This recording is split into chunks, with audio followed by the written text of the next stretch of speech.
Hello friends, അപ്പോൾ നമ്മളിന്ന് ഉണ്ടാക്കാൻ പോകുന്നത് ഒരു 4 മണി പലഹാരമാണ്. കുട്ടികളൊക്കെ സ്കൂൾ വിട്ട് വരുമ്പോഴേക്ക് കൊടുക്കാൻ പറ്റിയ ഒരു ഹെൽത്തി ഫുഡാണ് കേട്ടോ, സ്നാക്സാണ്. ഇതിൻ്റെ പേരാണ് ഓട്ടട. ഗോതമ്പ് പൊടി വെച്ചിട്ടാണ് നമ്മളിത് ചെയ്യുന്നത്. ഗോതമ്പ് പൊടി ഇതുപോലെ ഇത്തിരി ലൂസായി കുഴയ്ക്കുക, ചപ്പാത്തി മാവ് പോലെയല്ല, ഒന്ന് ഇത്തിരി ലൂസ് കൺസിസ്റ്റൻസി ആയിട്ട് കുഴച്ചെടുക്കുക. കയ്യിൽ ഒട്ടണ തരത്തിൽ കുഴച്ചാൽ മതി. പക്ഷേ വെള്ളം തൊട്ടിട്ട് അങ്ങനെ പരത്തുമ്പോൾ ഒട്ടത്തില്ല കേട്ടോ. അത് കഴിഞ്ഞിട്ട് തേങ്ങ ചിരവണം.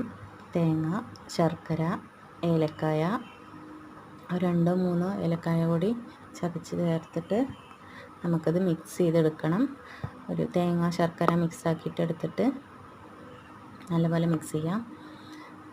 ഇത് എൻ്റെ ഒരു ഉഡായിപ്പ് പലഹാരമാണ്. എപ്പോഴും ഞാൻ അമ്മ എന്തെങ്കിലും ഉണ്ടാക്കി തായോ എന്ന് പറയുമ്പോൾ ഉണ്ടാക്കി കൊടുക്കുന്ന പലഹാരമാണ് കേട്ടോ ഇത് കുട്ടികൾക്ക്. അവർക്ക് എന്നും ഉണ്ടാക്കുമ്പോൾ വലിയ ഇഷ്ടമാവാറൊന്നുമില്ല, പക്ഷേ ഇത് നല്ല ഹെൽത്തിയാണ്, നല്ല ടേസ്റ്റിയാണ്. എനിക്ക് ഭയങ്കര ഇഷ്ടമാണ്. അപ്പോൾ അവർക്ക് വല്ലാണ്ട് ഇഷ്ടമാവാറൊന്നുമില്ല, കാരണം ഞാൻ അടുപ്പിച്ചുണ്ടാക്കി കൊടുക്കും. അത് കഴിഞ്ഞിട്ട് നമുക്ക് ഇലയിൽ വെച്ചിട്ട് ഇതിങ്ങനെ പരത്തിയെടുക്കാം. അമ്മുവാണ് പരത്തുന്നത്. ഞാൻ 2 പരത്തിയായിരുന്നു, 2-3 പരത്തി വെച്ചായിരുന്നു. അത് കഴിഞ്ഞപ്പോൾ അമ്മുവിന് പരത്തണം പറഞ്ഞു. അപ്പോൾ അവളെ കൊണ്ട് പരത്തിച്ചതാണ്. എന്നിട്ട് അതിൽ കുറച്ച് ശർക്കരയും തേങ്ങയും കൂടി